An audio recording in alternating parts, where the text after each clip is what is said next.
दोस्तों, आज का वीडियो थोड़ी टेढ़ी मेढ़ी बातें बताने वाला है, क्योंकि इसमें वही बातें हैं जो आप सुनते और जानते हैं।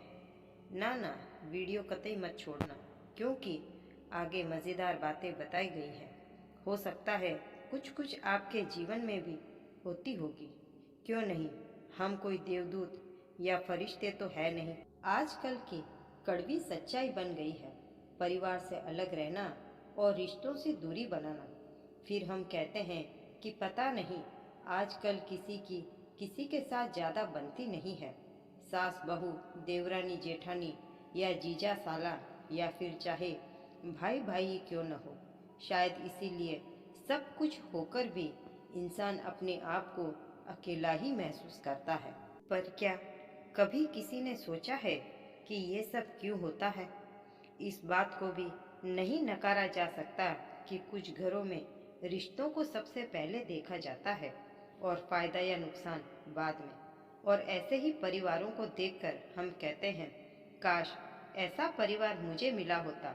ऐसा परिवार किस्मत वालों को ही मिलता है। या यूं कह देते हैं कि बड़े लोगों की बात ही बड़ी होती है। पैसा है इसलिए सब कुछ सही है। अब हमारा मन बेचारा जैसे तसल्ली देंगे वैसे ही मान लेगा। ऐसा क्यों करते हैं हम? पता है क्यों?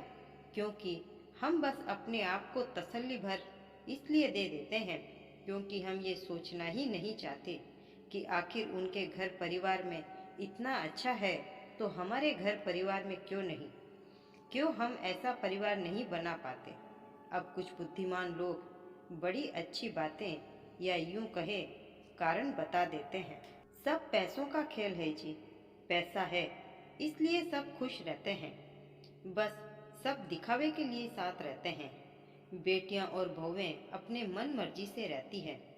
कोई किसी को रोक टोक नहीं करती। हर कोई अपनी मन मर्जी से जीता है, इत्यादि इत्यादि। और हम ठहरे संस्कारों वाले। इतनी छूट हमें नहीं मिली तो हम अपनी बहुओं को कैसे दें? लोग क्या कहेंगे? बस बात को लोगों पर डालकर मौन हो जाते हैं। पर ये कोई नहीं सोचना चाहता कि आखिर ये सब कैसे संभव है।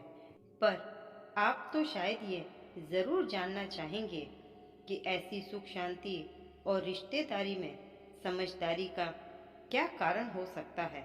कैसे कुछ परिवारों में अनेक सदस्य होने के बावजूद सब कुछ सही से चलता है। क्यों देवरानी जेठानी, सास बहू सब कोई एक साथ रह लेते हैं। चलिए इसका एक कारण आपको बता दूं।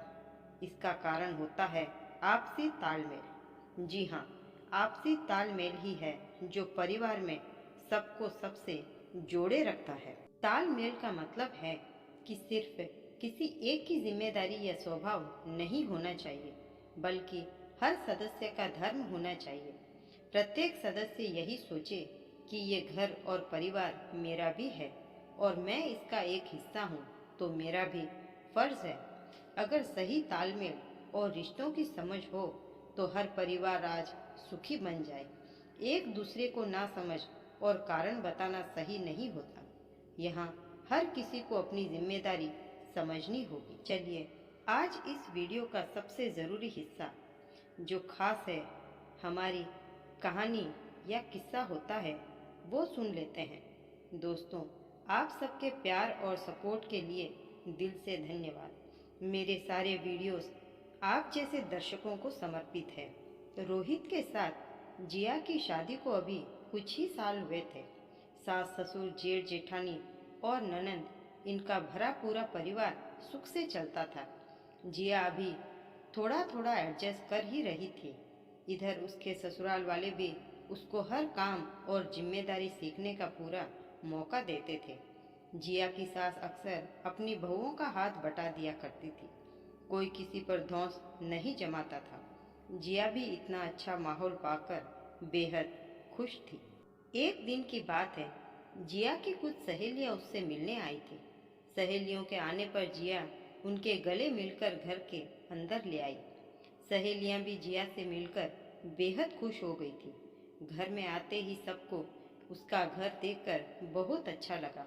सब कोई उसको कह रही थी, वाह जिया, तेरे तो भाग ही जाग गए, ऐसा सुंदर घर मिला है तुझे। तभी दूसरी सहेली बोल पड़ी, क्यों नहीं, आखिर जीजाजी की इतनी बड़ी जॉब जो है। जिया ने अपनी सहेली को टोकते हुए कहा, नहीं पूजा, ये घर तो बाबूजी और मेरी सासू माँ ने बनवाया था। जिया सभी सहेलियों के साथ गप्पे लड़ा रही थी और अपने पुराने दिनों को यूं ही याद कर रही थी। तभी उसकी सास ट्रे में सबके लिए पानी लेकर आई। सास के आते ही जिया उठकर ट्रे लेने लगी, लेकिन सासू माँ ने आंखों का इशारा करते हुए मना कर दिया, जैसे वो कहना चाह रही थी कि तुम रहने दो, मैं कर लूँगी। लेकिन जिया की सहेलियाँ इतनी रईस थी कि उन्होंने माँ जी को नमस्ते तक नहीं बोला। यह देखकर जिया को बड़ा आश्चर्य हुआ। वे कुछ बोलती इससे पहले ही उसकी एक सहेली ने घर देखने को बोल दिया। माँ जी ये कहकर वहाँ से चली गई कि तुम लोग बातें करो बेटा, मैं चाय नाश्ता लाती हूँ। और जिया बेटा, तुम जाओ अपनी सहेलियों को घर दिखा दो। जिया ने जी में उत्तर दिया, लेकिन उसके मन में अभी भी उसकी सहेलियों द्वारा माँ जी को इग्नोर करना खटक रहा था, क्योंकि उसकी सहेलियाँ पहली बार उसके ससुराल आई थी और सासू माँ ने भी कुछ कहने के लिए मना कर दिया, इसलिए वो कुछ नहीं बोली। सभी सहेलियाँ घर देखते देखते किचन तक पहुँची।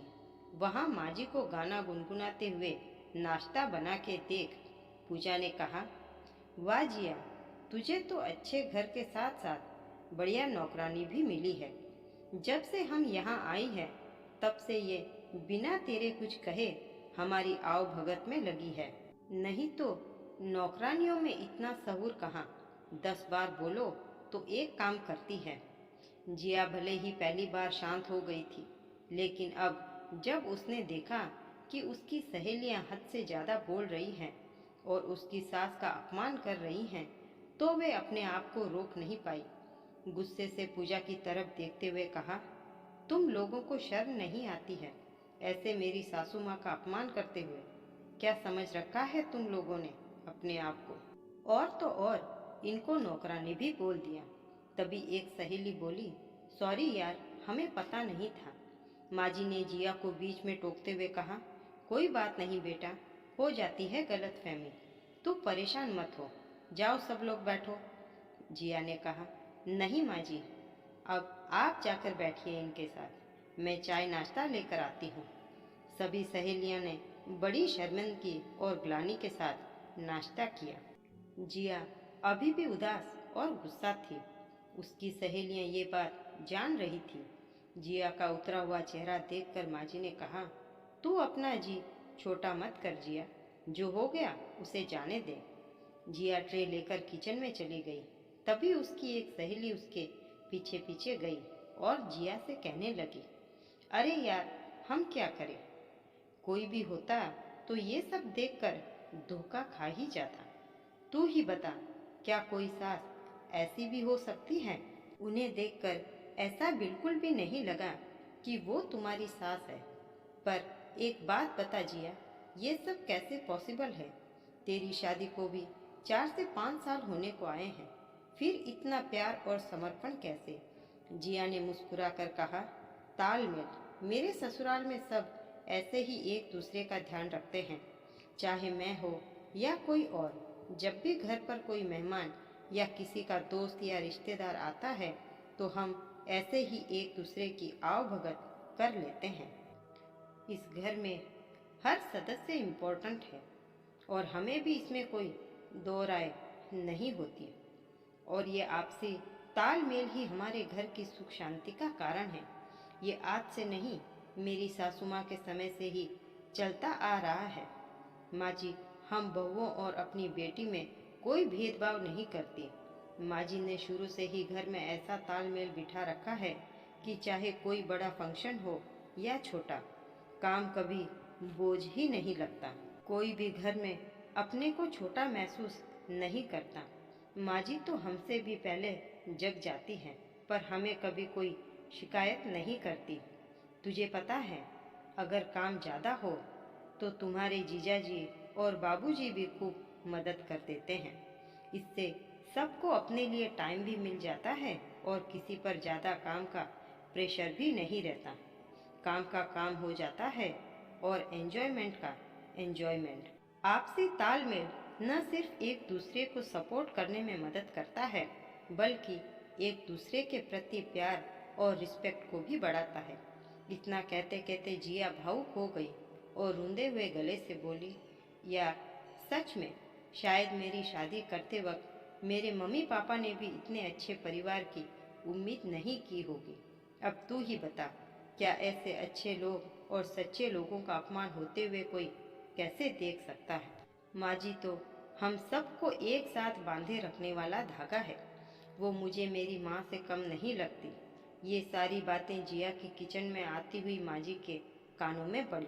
वो भी अपने और अपने परिवार के प्रति जिया का प्रेम और विश्वास देखकर मन ही मन खुश हो रही थी।